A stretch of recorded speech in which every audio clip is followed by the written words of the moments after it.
그리스 신화 가운데에 이 고대 그리스 전쟁 사에 보게 되면은 그리스군과 이 트로아 군대가 이제 전쟁하는 이야기가 나옵니다. 여기 이제 이 트로이에 대해서는 영화도 많이 나왔어요. 몇 년 전에도 이 트로이라고 하는 제목으로 아주 스펙타클한 영화를 했습니다. 참 너무 참 멋있는 그런 영화였습니다. 그런데 이제 이 그리스군과 이 트로이 이 군대의 각각의 아주 참 탁월한 이 전쟁 영웅들이 많습니다. 먼저 이 트로이 이 군대에게는 헥토르 그리고 아이네아스라고 하는 아주 명장들이 있습니다. 수많은 영웅들이 보존해 있습니다. 그리고 또 이 반대편에 이 그리스 이 군에는 이 아켈레우스, 오디세우스라고 하는 아주 유명한 이제 이 장군들이 아주 탁월한 장수들입니다. 그래서 이제 이 그리스군과 이 트로이가 전쟁을 했어요. 전쟁을 했는데 10년 동안이나 계속되어지는 그런 전쟁을 했습니다. 10년 동안. 그런데 이제 어느 쪽이 승리했느냐? 결론은 그리스 군대가 승리했어요. 그 그리스 군대 안에 이 오디세우스라고 하는 아주 이 전략가가 있었습니다. 장군. 그래서 이 오디세우스가 어떤 계책을 했느냐 하면은 거대한 목마, 나무로 만든 아주 거대한 목마를 만들었어요. 목마를 만들고 그 목마를 이 트로이 성 앞에다가 이렇게 끌고 와서 탁 세워놓고는 이제 그리스 군대가 막 그냥 도망을 쳐버렸어요. 그리고 위장 전술을 한 거예요. 도망을 막 철수해 버렸어요.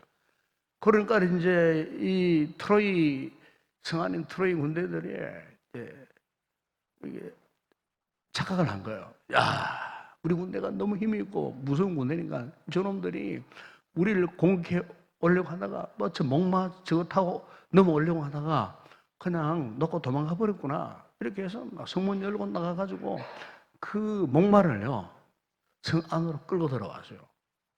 성문을 탁 닫아버렸어요. 그리고 밤새도록 이제 성리에 이제 창가를 부르고 막 술을 먹고 연애를 베풀고 막 이렇게 했어요. 전부 술을 먹고 술에 취해 이제 새벽 늦게까지 다 잠이 드는 그 상태에. 그런데 그 큰 엄청난 그 목마 맨 밑에 비밀 문이 착착 열리는데 그에 어디 서서와 함께 그리스 군대들이 이제 잠복해 있다가 다 목마에서 빠져나와요. 성문을 열어놓고 그리고 신호를 보내가고 그리스 군대가 다시 공격해 들어옵니다. 그래 성 안으로 전격해 들어와죠. 이렇게 해서 막 이 트로이 군대가 꼼짝하지 못하고 그냥 그 성이 정복당해 버리고 말았습니다.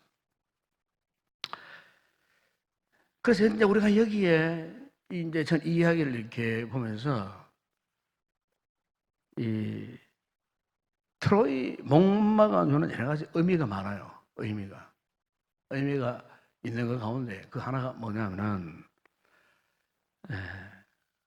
모든 문제는 외부에서 들어온 어떤 그것이 이 내부를 무너뜨릴 때 그게 이제 큰 문제, 화근이 되는 거예요. 무엇이 우리 속에 들어와서 지금 들어왔는데 그것을 그냥 당연하게 생각하는 거예요. 무시해버리는 거예요. 그런데 알고 보면 그것이 정말 큰 화근이 될 때가 많아요. 특히 우리가 믿음 생활할 때 영적 전쟁과 같은 이 신앙의 삶을 살아갈 때에 이 사탄의 전략, 사탄의 이 계략이, 사탄의 역사가 바로 이것이에요. 여러분의 성도들의 이 개인적인 신앙생활 속에 뭔가 외부에서 뭔가 처음에는 별것 아닌 것처럼 생각했던 그것이 우리의 내면에 지금 살며시 들어와 있는 거예요. 표도 없이. 저것 뭐 아무것도 아니겠지 싶은 문제. 또 교회 공동체 안에도 마찬가지예요. 그것 뭐 아무것도 아니겠지 싶은 이것이 이 교회 공동체 안에 슬며시 뭐 섭외 들어와요. 그것은 뭐 사람일 수도 있고 잘못된 사상일 수도 있고 거짓 진리일 수도 있고 이단 세력일 수도 있고 뭐 더 많겠죠. 그런 게 외부에서 그냥 처음에는 막 순전하게 착하게 아름답게 생긴 그 무엇이 이게 들어와가지고 그냥 슬며시 가만히 들어오니까 사람들이 그냥 그거를 어떻게 쉽게 용인해버리는 거예요. 예? 우리 심령 가운데 뭔가 세상적인 그 무엇이 가만히 슬며시 들어와도 그냥 우리가 그걸 알면서도 그냥 못 본 채 그냥 방치하는 이런 과정을 통해서 얼마 가지 않아서 그것이 우리 영적 삶에 있어서 아니면 공동체 삶에 있어서 아주 치명적인 원인이 될 때가 있다는 거예요. 이를테면은 마약 중독자 그냥 마약 처음부터 마약 중독되는 거 아닙니다, 여러분.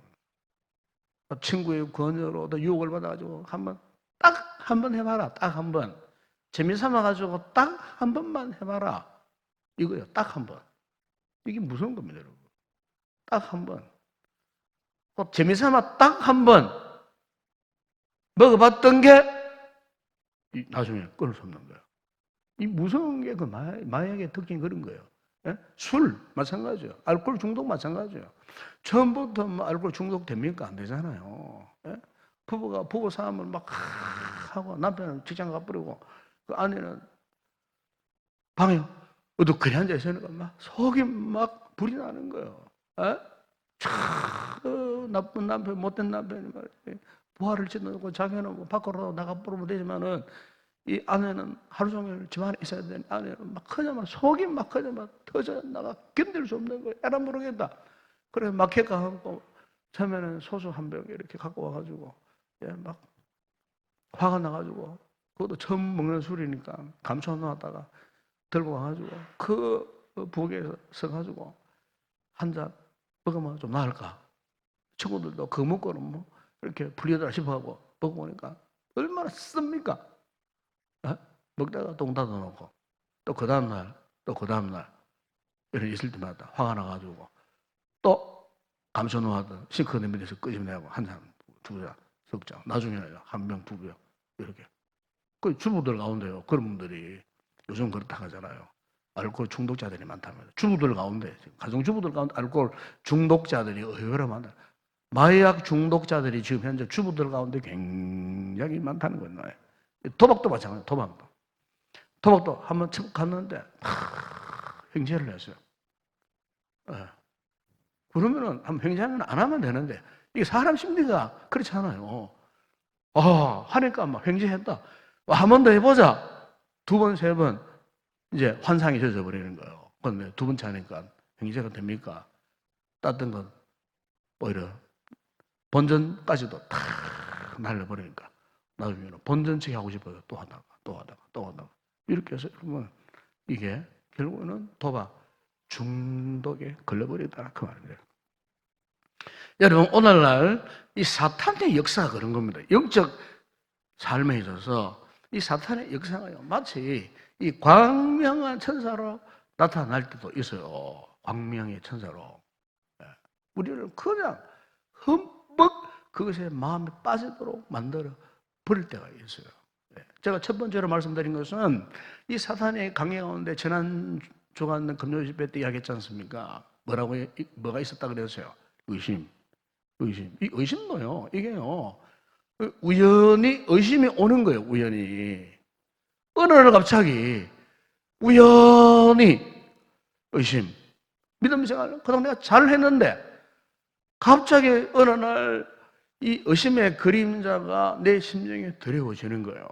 의심의 그림자가 드리워지면서 어떤 생각을 하느냐, 자기가 받은 구원에 대한 확신을 의심하는 거예요. 구원의 확신. 그러니까 이 구원의 확신을 하는 그 순간 동시에 그동안 내가 누렸던 구원의 즐거움이 사라지는 거예요. 구원의 즐거움이. 이 구원의 즐거움이 사라지면 그 다음에 다른 게 뭔 줄 아십니까? 하나님의 모든 말씀에 대해서 의심을 하는 거예요. 그 다음에는 하나님의 사랑을 의심하게 돼요. 그리고 하나님의 베푸신 모든 축복을 의심하게 돼요. 그럼 이것은 우연에 되어진 일이 아니에요. 영적으로 깨어있는 성도를 알아요. 아, 마귀가 틈을 탔구나.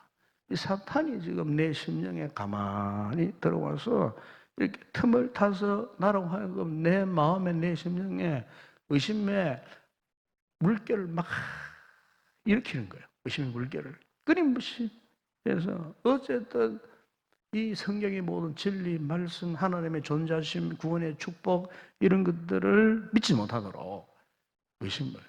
이것이 여러분 마귀가 우리를 무너뜨리려고 공격해 들어오는 관계 가운데 첫 번째 하나가 의심이라고 제가 그렇게 말씀드렸어요. 그 다음에 오늘은 이 두 번째, 제가 세 번째까지 말씀을 드리고 싶은데 이 두 번째는 뭐냐면은 이게 욕망입니다. 욕망. 사탄이 우리 성도들을 넘어뜨릴 공격에 들어오는 두 번째 유혹 가운데 하나가, 관계 가운데 하나가 욕망. 네. 성경에는 이것을 욕망을 정욕이라고 그렇게 하는 이야기를 합니다. 그러니까 우리가 창세기 3장에 보더라도 사탄이 아담과 하와의 범죄 이후에 모든 인간의 내부에 쌓아놓은 이 견고한 진들이 있어요. 그 견고한 진들 가운데 하나. 오늘 보면 여러분 4절에도 그런 표현을 하지 않습니까? 우리의 싸우는 무기는 육신에 속한 것이 아니에요. 오직 어떤 견고한 진도 무너뜨리는. 여기 견고한 진을 무너뜨린다. 하나님 능력으로 무너뜨린다. 그래요. 여기 견고한 진이 뭐냐?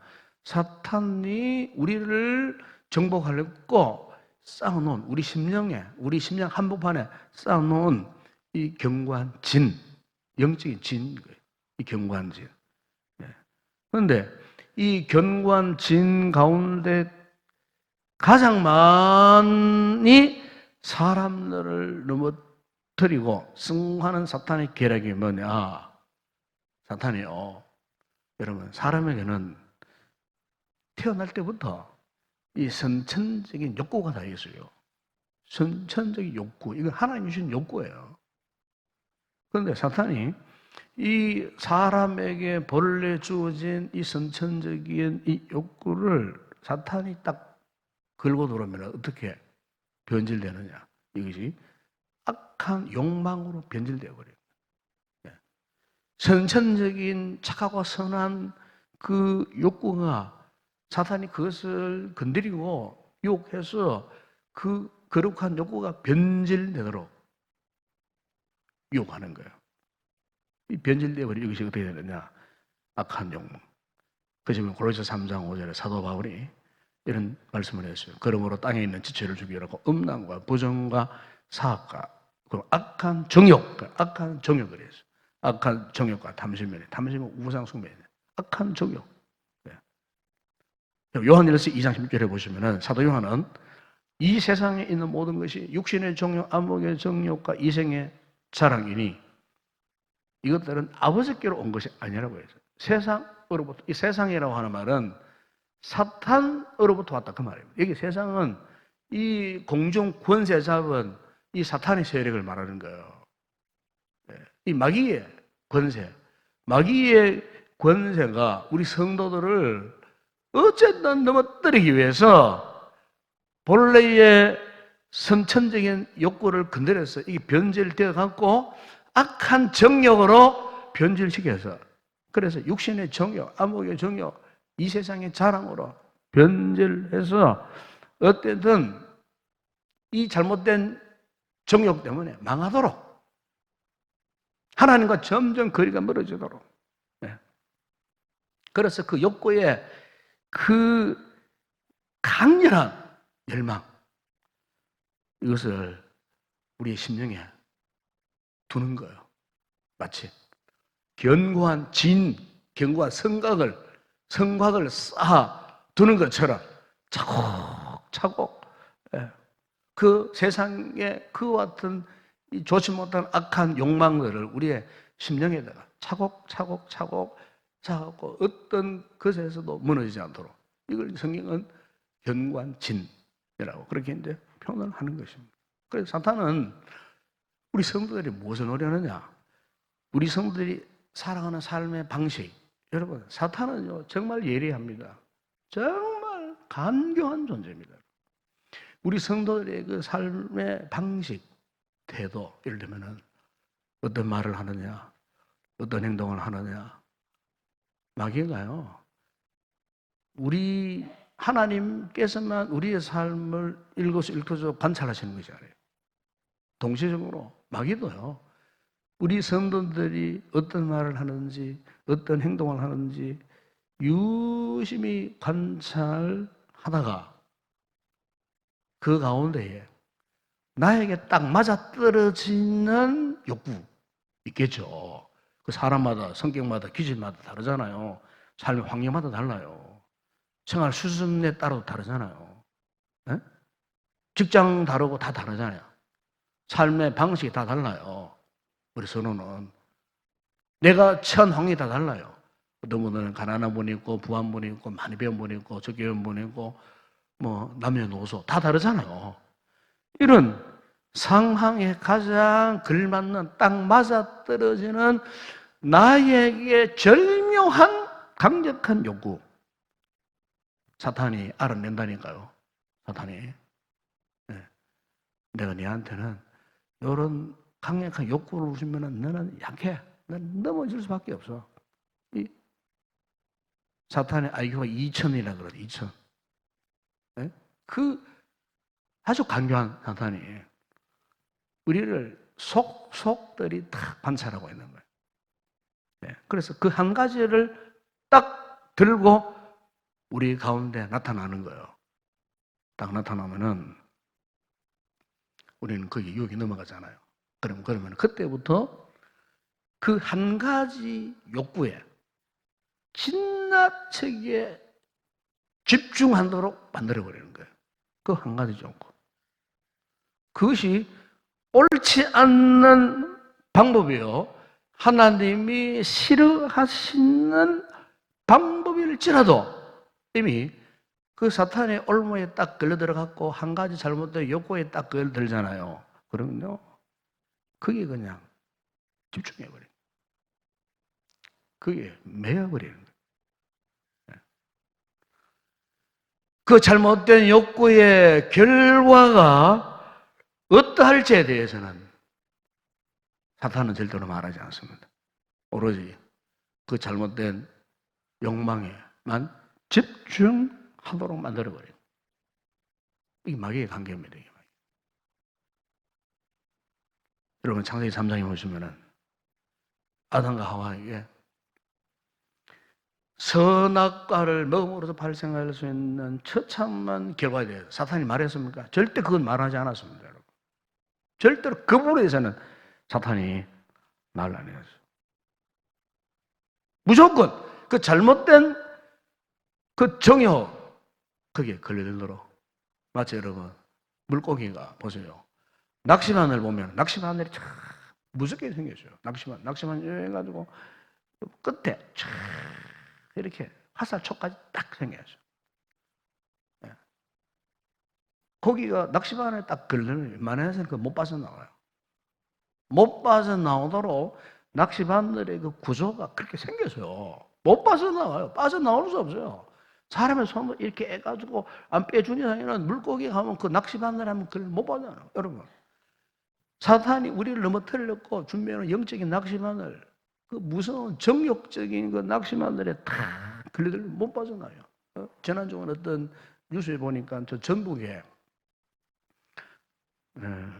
내가 볼 때는 가짜 목사예요. 가짜 목사. 내가 볼 때 가짜 목사예요. 그거는 보면 돈벌이로 그냥 뭐 사회복지단을 하나 설립했던 것 같아요. 일반 교회도 안 하고 목회도 안 하면서 명칭은 목사더라고. 아민 사람들은 뭐 목사로 가면 다 교회 뭐 목회하는 줄 알고 있잖아요. 그런데 요즘은요 목사라도 목회하는 목사 수두룩합니다, 여러분. 수두룩합니다. 갈 데가 없어갖고 할 데가 없어갖고 뭐 이런 거 준비도 안 한 상태에서 신앙을 하고 뭐 어느 날 갑자기 아침에 목사 한 수업 하고 뭐 그냥 김 목사, 박 목사 뭐 어디 가서 신앙을 했는지 뭐 흔적도 없어요. 그냥 명칭이 목사라. 세상 사람들은 모르잖아요, 그거를. 정통 신앙을 했는지 뭐 검증 안 되니까 하도 뭐 우죽순 신학교 뭐 군소교단 신학교 엄청나게 많으니까 거기 가고 1년 신앙하고 목사 돼버린 거야. 대구에 어느 저 교회는 뭐 한 달 만에 뭐 김이사가 하루아침에 김 목사가 돼가고 목회하다가 막 문제를 일으키는 그런 교회도 있어요. 그러니까 이제 익산에 이제 그런 이제 이 가짜 목사가 있었던 것 같아요. 그런데 이제 이분이 이제 명색이 복지 사업 한다. 특별히 그 가운데 이제 미혼모를 대상으로 이 복지 사업을 한다고 명색이 이제 그렇게 해서요. 근데 그때 이제 십수년 전 이야기예요. 시작한 지가 벌써. 그래서 이제 어떤 미혼모를 20세 채 안 되는데 19세 미혼모를 받았는데 그 이제 뭐 아기가 생긴 거예요. 그러니까 이제 아기를 우리가 키워주겠다. 이래 돼버린 거예요. 그리고 이제 그 참 어린 엄마는 서울로 돈 벌어 올라갔고. 그런데 이제 한지 얼마 안 됐는데 갑자기 전화가 왔는데 아기가 죽었다는 거야. 아기가. 그러니까 뭐 그 어린 엄마가 아기가 죽었다. 그래 좀 철이 있는 엄마 같으면 쫓아내라고 확인할 거 아니에요. 그러니까 워낙 그 목사가 아버지처럼 워낙 뭐 참 이렇게 잘 해주는 것 같으니까 믿고 그래 알아서 다 정리하고 다 마무리했으니까 그래 너는 있고 너 갈 길을 찾고 열심히 살아야 되지 않겠냐 이렇게 된 거예요. 그러니까 어린 그 엄마가 철이 없으니까 그냥 그래 그 말을 믿고 그냥 목사니까 믿고 그냥 그렇게 애기가 죽었구나 뭐 확인도 안 하고 그렇게 이제 살았어요. 몇 년 동안 15년 동안. 그래서 이제 이 자매가 이제 나이가 들었잖아요. 이제 결혼을 남자도 만나고 해서 결혼도 하고 남편이 참 좋은 남편이다 성품이. 그래서 어느 날은 이제 동호회사무소 가고 가족 관계 정면에서 딱 되는데 아이가 얼마 전만 하더라도 살아 있었어요. 왜냐하면 이제 우리 아이들 올라가면 자라나면 이제 저절로 이제 그게 확인되잖아요. 취약하게 되면은. 근데 거기 있었던 호적을 떼서 다른데 이적에는 현적이 딱 남아 있었던 거지. 그래서 남편이 이상하다 이래 된 거예요. 찾아내서 가봤어요. 딱 가니까 이 목사가 거짓말을 한 거예요. 근데 그 목사는 그렇게 해서 돈벌이 하는 사람이에요. 알고 보니 국가에서 이제 면모 아이 하나 받으면 뭐 한 달에 몇십만 원씩 지원 오는 것 같아요. 그러니까 어쨌든 막 자기 돈벌이 하기 위해서 이런 계획을 해요. 그래서 결론은 그 엄마가요 15년 만에 잃어버렸던 자녀를 만났어요. 살아있었어요. 참 기가 막힌 그 현실. 그러니까 여러분 요즘 사람들이 참 이런 잘못된 욕망, 욕구에 사로잡혀 있는 이런 사람들이, 이런 인생들이 얼마나 많이 있는지 모릅니다, 여러분. 얼마나 많이 있는지. 요즘에 세간의 영화 가운데에 이 알라딘이라는 영화가 있어요. 알라딘. 이것은 아라비안 나이트 옛날 어린이 동화 책에 이미 여러분 잘 아는 내용 아니겠어요? 알라딘. 예, 알라딘 가면 알라딘의 마술 램프, 그죠? 예, 그래서 이제 이 마술을 막 비비면은 거기에 진이라고 하는 이 종이 탁 나타나가지고 주인이 무엇을 해드릴까요? 소원을 이야기하면 그 지니가 그 소원을 다 들어주고 이러고 그 영창에 나오는 알라딘 영화에 보게 되면은 이제 그런 내용을 담고 있더라고요. 제가 이제 그것을 이제 보면 이런 생각을 했어요. 요즘 이 사람들이 가장 많은 유혹을 받는 부분. 심지어 오늘날 교회 안에 이 신앙 생활을 하면서 가장 유혹을 많이 받는 게 뭐냐면은 자기 소원을 이루는 거예요. 자기 소원을 이루는 거예요. 병 낫고 기도 응답 받고 축복받고 잘 사는 거. 물론 우리가 예수 잘 믿고 믿음 생활 잘하고 신앙생활 잘하면은 하나님이 절로 복 주셔요. 네 영혼이 잘 된 같이 범사가 잘 되고 영역이 강건해진다. 말씀 있지 않습니까, 여러분? 그런데 신앙생활에 정말 중요한 이 부분을 놓쳐버리는 거예요. 놓쳐버리고 예수 믿고 건강하고 예수 믿고 잘 살고 예수 믿고 복받고 기도해서 응답하고 뭐 이것이 우리의 신앙생활인 양 착각하게 만드는 거예요. 여러분 엄밀히 말 이것이 사탄의 관계입니다. 사탄의 관계. 사탄의 관계가 다른 게 아니에요. 그래서 신앙생활의 목적이 뭐냐? 나의 어떤 욕구를 충족하기 위한 목적. 그리고 자신의 욕구를 충족하기 위해서 거기에만 집착하게 만드는 거예요. 믿음 생활을 해도 자기 욕구에 집착하면은요, 그분은 이미 사탄의 유혹에 걸리는 거예요. 인간적인 욕구, 그게 그 사탄의 유혹이에요.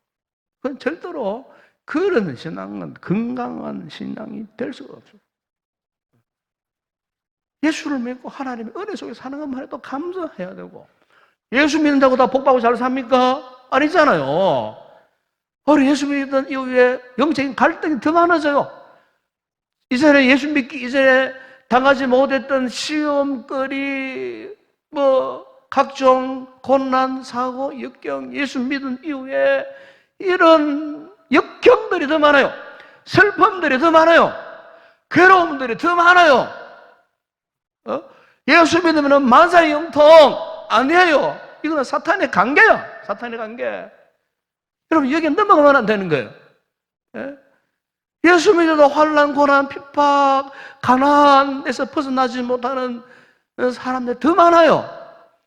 예수를 믿을수록 중환병에 걸리고 암에 걸려서 돌아가시는 성도들이 더 많아요. 최근에 유명한 만명교회를 섬겼던 그 목사님도 폐암 3기에 걸렸어요, 지금. 방사선 치료를 받고 있어요. 여러분, 사랑의 교회 옥하는 목사님도 폐암 말기로 돌아가시지 않습니까? 그렇게 훌륭하고 존경받는 교회의 탁월한 믿음에 탁월한 신앙에 탁월한 그 목사님도 여러분 폐암에 걸려 돌아가셨어요. 신실한 성도가 사랑하는 가족이 불의 사고로 죽는 가정도 많아요. 그 예수 믿고 잘 살고 형통하고 행복하고 좋은 사람 만나서 뚱뚱거려 그렇게만 생각하는 것 자체가 뭐냐면 지금 우리가 알게 모르게 이미 사탄의 관계, 정욕에 낚싯바늘에 걸려있는 거예요. 육신의 정, 암흑의 정, 이생의 자랑에 다 걸려있는 거예요. 또 이것도 모르고 막 자랑하는 사람들, 교만해지는 사람들, 이거 완전히 사탄의 밥이 되어 있는 거예요 지금. 그런데 문제는 그걸 모른다고 말이에요 지금. 사탄의 관계에 지금 걸려갖고 마치 꼬또아시 운영처럼 막 춤을 추고 있는 걸 모른다는 거예요, 그게. 교회의 중직자여서 더 몰라요, 이상해요. 목사에서도 더 잘 몰라요, 지금. 참, 이 한국 교회가 지금 아주 심각한 상태에 빠져 있어요, 지금. 사탄의 꼭두까시 노릇하는 교인들이 더 많다는 거죠, 지금. 그게 사탄의 강요죄를 모르고. 여러분, 깨어 있어야 합니다. 깨어 있어야 합니다. 아멘. 정말 여러분 깨어 있어야 하는 겁니다. 지금 우리 시대가 정말 깨어서 지금은 근신할 때요. 왜? 사탄의 정욕이 알게 모르게 이미 우리 속에 가만히 스며들어왔어. 마치 트로이 못 맞춰 스며들어왔어. 줄줄이 사탄의 졸개들이 우리의 삶에 일거수일투족 얽어매고 우리가 엄청 달성하지 못하고 유혹하고. 여러분, 정신 차리시기 바랍니다. 정말 기도할 때입니다. 정말 기도할 때. 저도 그렇고 여러분도 그렇고 정말 근신할 때요. 그 다음에 세 번째 또 하나 사탄의 관계가 있어요. 그게 뭐냐면은 속임수입니다. 속임수. 사탄이 우리에게 하는 관계는 자신의 거짓된 생각을 우리의 생각 속에 집어넣는 겁니다. 1차적으로 사탄의 거짓의 유혹을 우리의 생각 속에 집어넣어요. 그러니까 사탄의 거짓이 우리 속에 딱 들어오면은 그때부터는 거짓과 속임수에 익숙해져 버려요. 내가 지금 거짓말 하는데도 지금 자기가 지금 거짓말 하고 있는지 몰라요. 아주 매우 거짓된 삶을 살아가는 데 있어서 매우 익숙하게 만들어져 있어요, 지금. 그래서 진리를 거역해도요, 그게 무슨 죄인 줄 몰라요. 거짓말을 해도 거짓말이 아닌 것처럼 느끼게 만들어요. 그리고 사람들에게 진리처럼 그렇게 생각하도록 유혹한다는 겁니다. 분명 옳지 않는 말이야. 잘못된 행동이야. 그런데 이 거짓된 사실을 이성적으로 합리화시켜버린다는 거예요. 이 사탄이. 분명히 악한 일이에요. 나쁜 일이에요. 그런데 사탄의 그의 송수에 딱 걸려들면은 그냥 그것을 대수롭게 여겨버린다 그 말이에요. 예. 결국 그 마음속에 이미 사탄의 거짓된 경관 진이 이미 세워져 있다는 거죠. 그래서 오늘 본문 4절에 5절에 보세요. 그 하반절에 보게 되면 4절 하반절 보면 오직 어떤 경관진도 무너뜨리는 하나님의 능력이라 모든 이론을 무너뜨리고 5절에 보세요. 하나님 아는 것을 대적하여 높아진 것을 다 무너뜨려. 하나님 아는 것을 대적한다는 거예요. 여러분 여기 안다는 말은 지식을 말하거든요. 여러분 신앙생활에 있어서 가장 큰 적이 뭐냐면은 오늘 우리의 신앙의 바탕이 이 이성에만 기초하는 거예요. 이성에만. 우리가 하나님을 찾고 그분을 만나고 그분을 경험하고 그분의 말씀에 순종하기보다도 자꾸 이성적인 판단, 이성적인 자기 생각, 이성적인 관념 이것만 자꾸 우선하고 이것만 자꾸 의존하도록 만드는 거예요. 그 유명한 이 파스칼은 철학자지만은 신앙의 인물이었어요. 그리고 파스칼의 유명한 방세라는 책이 있지 않습니까? 저도 저게 방세의 책인데 한 번씩 이렇게 시간날 때마다 이렇게 읽어보면은 그 유명한 명상록이잖아요. 방세가 정말 참 아름다운 글들이 많아요. 거기 보면은 이제 이 방세가 이런 이야기를 한 적이 있어요. 이성의 최고의 성취는 이성에는 한계가 있다는 것을 보여주는 것이다. 그러니까 파스칼은 수학자요, 철학자요, 현대 컴퓨터 이론을 만드는 과학자지만은 그가요 이런 고백을 했어요. 인간의 이성에는 한계가 있다는 거예요. 그 인간의 이성은 믿을 게 못 된다 그 말입니다. 인간의 이성은 인간의 지식이 아무리 고참적일지라도 그 지식을 믿지 못하는 거예요. 예. 왜냐하면 그것이 사탄의 속임수의 도구로 전락할 수가 있다는 거예요. 여러분, 아담과 하와가 범죄하고 타락하게 된 이유는 바로 이 같은 사탄의 속임수에 걸려든 거예요. 예? 선악과 먹으면 안 돼. 먹으면은 정령 죽으리라고 말씀하셨는데, 이 아담과 하와가 이 사탄의 이 같은 속임수에 걸려들어가지고 이 선악과를 딱 지켜본 거예요. 딱 지켜보는데, 창세기 36절에 보세요. 그러면은 그 나무를 번적 그랬어요. 사실 그 나무를 봐서도 안 되는 거예요. 왜? 사람은요, 주로 시각적인 유혹이 더 강합니다. 보면은 그건 눈을 뗄 수 없는 거예요. 그러면은 본적 봐서요. 그 결과가 먹음직하고 보암직하고 죄롭게 할 만큼 탐스럽기도 한 나무인지라. 결국 그 열매를 어떻게 해요? 따먹고 자기와 함께 있는 남편에게도 주매 끄서 먹은지요. 자, 여러분, 이게 사탄의 속임수예요. 딱 걸려드니까 그 나무를 두려워해야 되고 보기 싫어해야 되고 거절하고 거부해야 되는데, 그걸 본 그 순간부터 그냥 빨려 들어가는 거예요. 그게 마음도 생각도 판단력도 모든 게 필요 없어. 하나님 말씀도 필요 없어. 명령도 이제 두렵지 않아. 그냥 그 유혹 속에 그냥 본 그대로 쫙 빨려 들어가면, 여러분, 다윗이 보세요. 다윗이 우리가 성군이라고 하지만은 다윗의 그 인생에서 결정적인 큰 실수가 이 바세바 사건 아닙니까? 바세바 사건. 이 바세바 사건이잖아요. 예?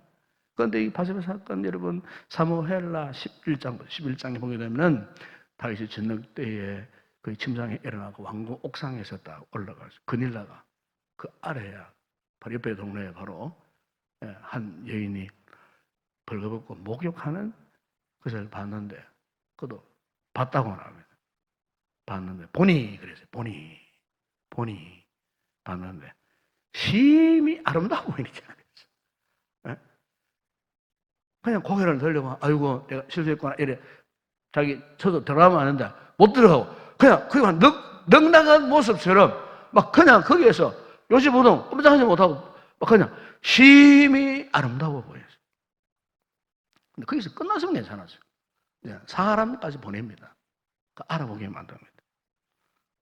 알아보니까 자신의 그 충신스러운 병사, 우리의 아내. 그런데 결국 그 아내를 왕궁으로 뭐 강제로 데려온 거죠. 쉽게 말하면. 왕의 그 근위를 이용해가지고 악용한 거죠. 악용해가지고 그 신랑한 그 충성스러운 부하의 아내를, 그 중부하는 전장에 싸우고 있는데, 지금 피를 흘리고 싸우고 있는데 그 아내를 범해버리는 거예요.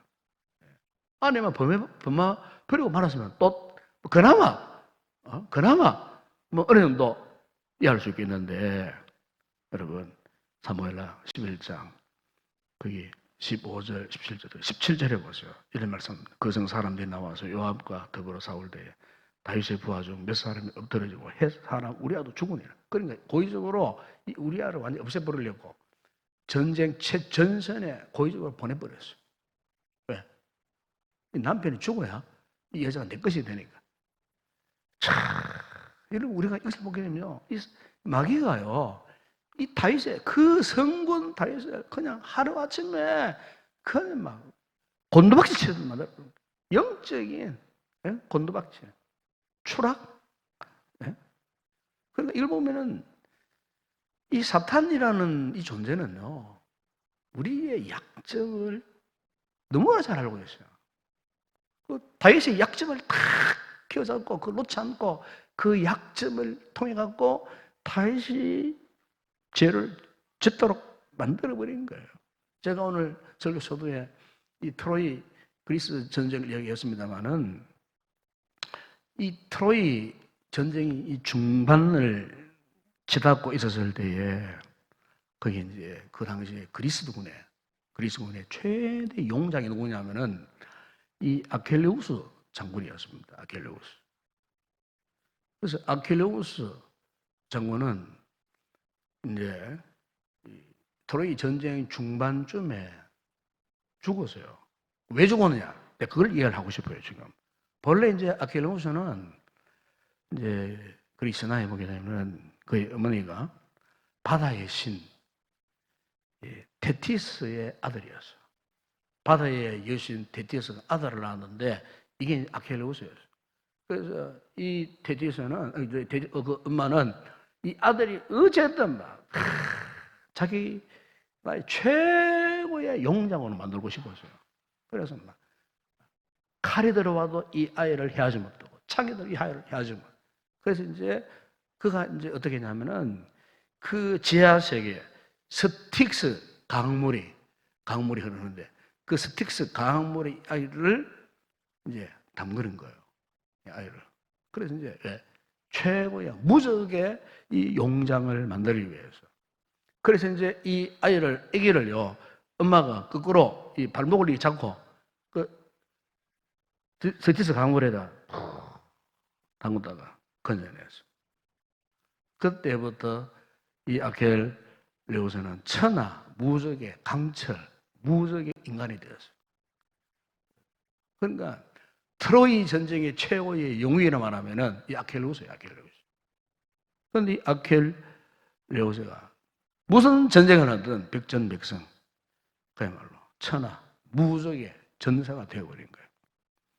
그런데 이제 이 트로이 전쟁 중에 잠시 이제 소강 상태에 있을 점에 이 트로이 군대에 프리아모스 왕의 딸이 있었어요. 그 적군의 딸, 그 폴릭세네라고 아주 너무 아름답기에 참 미인이었어요. 그런데 폴릭세네가 전쟁 중에 그 트로이 성 밖으로 나와서 우물가에 물을 길러러 나온 거예요. 그런데 이쪽 그리스 군대들이 저를 쭉 가보니까 왜 너무너무 아름다운 여인 하나가 성문에서 겁도 없이 나와가지고 그 바로 옆에 우물에서 물을 길러러 나오는데 이 여인이 아킬레우스 눈에 탁 그냥 뿅 하고 가버린 거예요. 너무너무 아름다운 거예요. 적군의 왕의 그 딸 공주잖아요. 너무너무 아름다워. 그냥 홀랑 빠져버린 거예요. 그래가지고 이제 아킬레우스가 그 트로이 왕에게 전령을 보냈어요. 전령을. 왜 보냈냐? 청혼하기 위해서. 그러니까 이제 그 트로이 왕 프리아모스가 다시 화답을 하면서 자, 그렇다면은 우리 단둘이 만나자, 단둘이. 그래서 어디에 아폴론 신전에서 회담을 하자. 이렇게 된 거예요. 그래서 이제 단둘이 이제 프리아모스 왕과 아킬레우스가 이제 약속생활을 하고 이제 만났어요. 만나서 아킬레우스가 그 왕에게 이야기합니다. 왕께서 당신의 그 귀한 딸 폴릭세네를 나에게 주신다면은 우리 그리스군을 잘 습득해서 당장 철수하겠다. 모든 전쟁을 끝내겠다. 더 이상 공격하지 않겠다. 이런 이야기는 그 순간에 아폴론 신전 신상 저 맨 뒤쪽에 트로이 왕의 왕자 파리스가 화살을 쫙 겨누고 있습니다. 저격하기 위해서. 그러니까 아킬레우스가 그 위대한 전사가 트로이의 왕에게 속아 넘어간 거예요. 왕자 파리스가 화살을 쫙 휘에 손을 놔봅니다. 화살이 어디로 날아가느냐 하면은 아킬레우스의 뒷발목을 향해서 날아가요. 정확하게 명중이 돼요. 그 뛰어난 전사가 그 자리에서 절명해버려요. 사람은 발 뒤꿈치 이걸 이제 그래서 아킬레스건이 하나 말이 그게 나온 거예요. 아킬레스건이 그게 나온 거예요. 이게요 잘리잖아요. 잘리면은 그냥 팍 주저앉아 버립니다. 옛날 중국 같은 데서는 중재인들은 아킬레스건을 잘라버렸어. 이 사람은 평생 무릎으로 기어다녀야 되는 거예요. 그러니까 이 아킬레스가 이 트로이 왕에게 소원을 받아. 그 엄마가 그 아기의 그 발목을 잡고 물에 집어넣었는데, 강물에 집어넣었는데 다 못 들어간 거예요. 손잡은 데는 다 못 들어간 거예요. 요 발보이면 남은 요 부분이, 그 말은 무슨 말이냐면은, 아켈레우스가 그렇게 뛰어난 전사지만은 그런 사람에게도 결정적인 약점이 있다는 그 말이에요. 그 약점. 여러분, 우리도 마찬가지예요. 여러분, 사탄이 오늘 우리 약점을 제일 잘 알고 있습니다. 우리 성도들의 약점을 제일 잘 알고 있습니다. 그래서 우리를 공격해 들어올 때에 그냥 사탄이 그냥 무작정 공격해 들어오는 것이 아니고 지금 내가 안고 있는 최악의 약점을 집중적으로 공격해 들어오는 거예요. 사람마다 약점이 다 달라요. 그 부분을 치고 들어오는 거예요. 그러면요, 우리는 감당할 수 없어요. 감당할 수 없어요. 그러나 여러분, 오늘 우리가 왜 이 말씀을 묵상하고 있습니까? 이것을 막아내기 위한 하나님의 전략이 하나님 말씀만 있는 겁니다. 아멘? 이 말씀을 들어야 알 수 있는 거예요. 지피지기면 백전백승이라고, 저걸 알고 나를 알면 100번을 사도 이긴다, 그 말씀 있잖아요. 손자병법에. 그리고 영적 사원도 마찬가지예요. 우리가 말씀에 무지해 보세요. 말씀 안 들어보세요. 이런 사탄의 전략을 알 수 있겠어요? 전략 모르는 거예요. 이 말씀을 듣고 경청할 때, 그렇구나.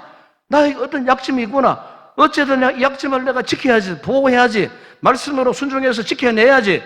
이런 결단, 다짐이 있는 성도는 절대로 마귀의 전략에 빨려 들어가지 않는다, 그 말입니다. 아멘? 영적 전쟁의 승리 비결이 바로 이거예요. 바로 이거예요. 그러니 마지막 말씀 보세요. 6절에 보세요. 6절에. 너희의 복종이 온전하게 될 때에 모든 복종하지 않는 것을 벌하려고 준비중에 있는, 여기 오하는 게 뭡니까? 복종이 온전하게 될 때. 5절에 보세요. 하반절에. 모든 생각을 사로잡아 그리스도에게 복종하게 하니. 영적 전쟁에서 승리 비결은 단계 아니에요. 복종하는 거예요. 하나님 말씀에 복종하는 거예요. 그분의 은혜에 복종하는 겁니다. 아멘? 복종하는 거예요. 복종하는 사람은 끼어있는 거예요. 복종하면은 마귀의 전략이 무엇인지, 마귀의 공격이 무엇인지, 지금 마귀가 지금 내 마음속에 들어와서 무엇을 건드리고 나의 약점을 어떻게 지금 유혹하려고 하는지 복종하는 자에게는 알 수가 있다, 그 말입니다. 복종하는 자에게. 왜? 영적으로 끼어있기 때문에. 오늘 바로 우리 성도들, 이런 성도들 되기를 주의 이름으로 축원합니다. 그 영적 전쟁에서 이겨내야 되지 않겠어요? 의심을 이겨내고 정욕의 문제를 이겨내고 마귀의 속임을 우리 이겨내어서 정말 우리가 사탄의 이 같은 계략을 물리치고 그리스도의 군대로서 승리하는 그는 복된 성도 되시길 주의 이름으로 축원합니다.